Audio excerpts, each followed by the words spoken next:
नमस्कार मित्रों, मैं आचार्य विपिन थपलियाल आपका स्वागत करता हूं अपने YouTube चैनल ज्वालपा ज्योतिष केंद्र में। आज मैं आपको लेकर के चलता हूं भगवान के ऐसे धाम जहां पर भगवान स्वयं विराजित रहते हैं, यानी कि भगवान का बद्रीनाथ धाम। आज मैं आपको बद्रीनाथ धाम के बारे में बताऊंगा। आप अपने स्क्रीन पर दर्शन कर रहे हैं भगवान बद्री विशाल का। भगवान का बैकुंठ धाम, जिसे भू बैकुंठ भी कहा जाता है। सतयुग में यहाँ पर भगवान स्वयं साक्षात दर्शन देते थे। त्रेता युग में यहाँ पर देवताओं और ऋषियों को भगवान के दर्शन होते थे, परंतु द्वापर के समय, द्वापर युग जब आया और भगवान का कृष्णावतार होने वाला था, तब भगवान ने यह नियम बनाया था कि अब यहाँ पर मैं केवल और केवल अपने श्री विग्रह के रूप में दर्शन दूंगा।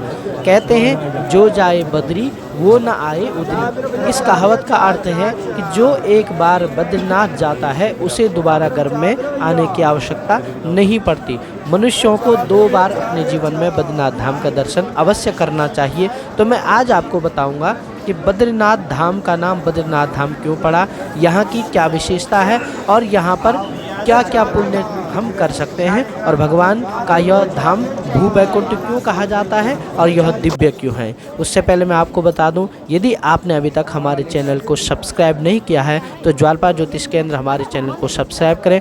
आपको पोस्ट अच्छी लगे तो शेयर अवश्य करें। आपका भी कोई प्रश्न हो तो कमेंट बॉक्स में अवश्य लिखें।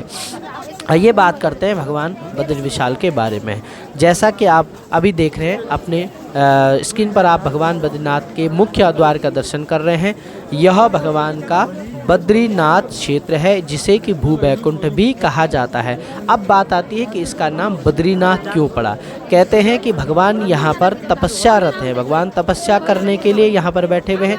भगवान घोर तप यहाँ पर कर रहे थे, तो भगवान को धूप लगने लगी। तेज धूप से बचने के लिए बद्री कहते हैं बेर के पेड़ को। लक्ष्मी जी ने सोचा मेरे स्वामी को बहुत तपन यहाँ पर हो रही है, तो लक्ष्मी जी ने एक बद्री वृक्ष का रूप धारण कर दिया, अवतरित हो गई बद्री के पेड़ के रूप में और भगवान को छाव देने लगी। तब भगवान ने कहा आज से मैं यहाँ पर तुम्हारे नाम से जाना जाऊँगा। बद्री कहते हैं बेर के वृक्ष को, जो लक्ष्मी जी के स्वरूप में थी, और नाथ कहते हैं भगवान बद्रीनाथ, इसलिए भगवान का नाम बद्रीनाथ पड़ा। इसे विशालापुरी भी कहते हैं। 52 पुराण में उल्लेख मिलता है कि यहाँ पर भगवान के 5वें अवतार के रूप में नर और नारायण ऋषि तपस्या कर रहे हैं। 8वीं शताब्दी में जब यहाँ पर बौद्धों का बाहुल्य हो गया था, तो यहाँ पर बौद्ध मठ के रूप में पूजा होने लगी, तो भगवान ने अपना श्री विग्रह नारद कुंड में छुपा लिया, और तब भगवान शंकर ने शंकराचार्य के रूप में अवतार लेकर के भगवान के श्री विग्रह को नारद कुंड से निकाल करके पुनः मंदिर में स्थापित किया। तब से यहाँ पर उसी वंश परंपरा के लोग रावल के रूप में जो है मुख्य पुजारी की भूमिका में आज तक मुख्य पुजारी की भूमिका में पूजा कर रहे हैं, जो कि नंबूदरी ब्राह्मण हैं। वर्तमान में श्री पूज्यपाद श्री ईश्वर प्रसाद नंबूदरी जी इस भूमिका का निर्वहन कर रहे हैं। नित्य निरंतर 6 माह तक भगवान की सेवा पूजा करते हैं, और 6 माह की सेवा पूजा का अधिकार देवताओं को मिलता है, जो कि नारद ऋषि मुख्य पुजारी की भूमिका में होते हैं।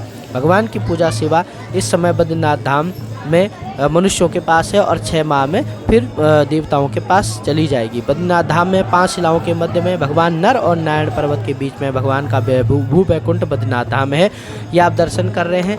ये भगवान के घंटाकर्ण द्वारपाल जी है, और साथ ही यहाँ पर एतत् पंचशिला मध्य बद्रिकाश्रमम, भगवान की बद्रीश पंचायत यहाँ पर विद्यमान है। भगवान मध्य में भगवान नारायण है, नारद जी है, कुबेर जी है, उद्धव जी है और नर नारायण भगवान। एक और नर पर्वत है, दूसरी ओर नारायण पर्वत। दोनों के मध्य में भगवान का बद्री विशाल धाम है। कलयुग के अंत में जब ये दोनों पर्वत मिल जाएंगे तो बद्रीनाथ धाम का रास्ता बंद हो जाएगा, और भगवान जो है भविष्य बद्री में दर्शन सब मनुष्यों को देंगे। साथ ही साथ बद्रीनाथ धाम में एक दिव्य स्थान भी है, जिस दिव्य स्थान का बहुत बड़ा महत्व है, और इस स्थान पर कहते हैं कि जो कोई भी आता है और यहाँ पर भगवान बद्रीनाथ के दर्शन करने के पश्चात वह उस स्थान पर जाकर के अपने पितरों के निमित्त पिंडदान करता है, तो उससे उनके पितरों को मुक्ति मिलती है। जो ये आप स्थान, ये शिला पीछे देख रहे हैं, काली शिला, काली रूप में, यह ब्रह्म कपाल है। इस ब्रह्म कपाल का महत्व है कि यहाँ पर अपने पितरों के निमित्त पिंडदान जो कोई भी मनुष्य करता है उसके पितरों को मोक्ष प्राप्त होता है। इसका महत्व है कि इस स्थान पर ब्रह्मा जी का 5वां सिर गिरा था, जो भगवान शिव ने काट दिया था। तब भगवान शिव को ब्रह्म हत्या से मुक्ति पाने के लिए भगवान इसी स्थान पर आए, और साथ ही साथ पांडवों ने यहाँ पर अपनी गोत्र की हत्या, यानी कि जब महाभारत का युद्ध हुआ था तो पांडवों ने अपने समस्त बंधु बांधवों की हत्या की थी और अपने बंधु बांधवों की हत्या का दोष उन्हें लग गया था, यानी कि वंश हत्या का दोष उनको लग गया था। तो उस दोष से मुक्ति पाने के लिए स्वर्गारोहण के समय यहाँ पर पांडव आए और गोत्र हत्या की पाप की मुक्ति के लिए अपने पितरों के निमित्त यहाँ पर उन्होंने भी पिंडदान किया था। सब लोग यहाँ पर आकर के पिंडदान करते हैं। इस स्थान ब्रह्म कपाल पर आकर के जो कोई भी अपने पितरों के निमित्त पिंडदान करता है उनके पितरों की मुक्ति भगवान बद्री विशाल कर देते हैं। अतः आप सबको यहाँ पर बद्री विशाल भगवान के दर्शन करने चाहिए और यहाँ पर अपने पितरों के निमित्त पिंडदान भी करना चाहिए। दोस्तों, वीडियो आपको कैसी लगी कमेंट बॉक्स में अवश्य बताइएगा। यदि आपको पोस्ट अच्छी लगे तो शेयर अवश्य करें। बद्रीनाथ भगवान का जो महत्व है वो सब आम जनमानस तक आप पहुँचाएँ और हमारे चैनल को सब्सक्राइब करें। ऐसी अन्य जानकारियों से युक्त वीडियो आपको मिलती रहेंगी। तो जय बद्री विशाल, बहुत बहुत शुभकामनाएं आप सभी को। भगवान बद्री विशाल आपका कल्याण करें, आपकी मनोकामना पूर्ण करें।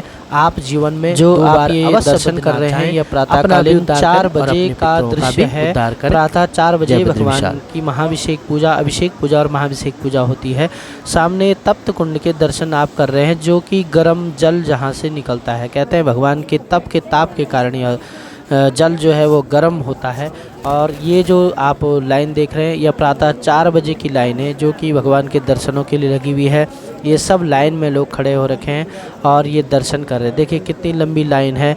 भगवान के दर्शन के लिए लोग लालायित हैं और सब लोग भगवान के दिव्य दर्शन प्राप्त करने के लिए लाइनों में खड़े हैं।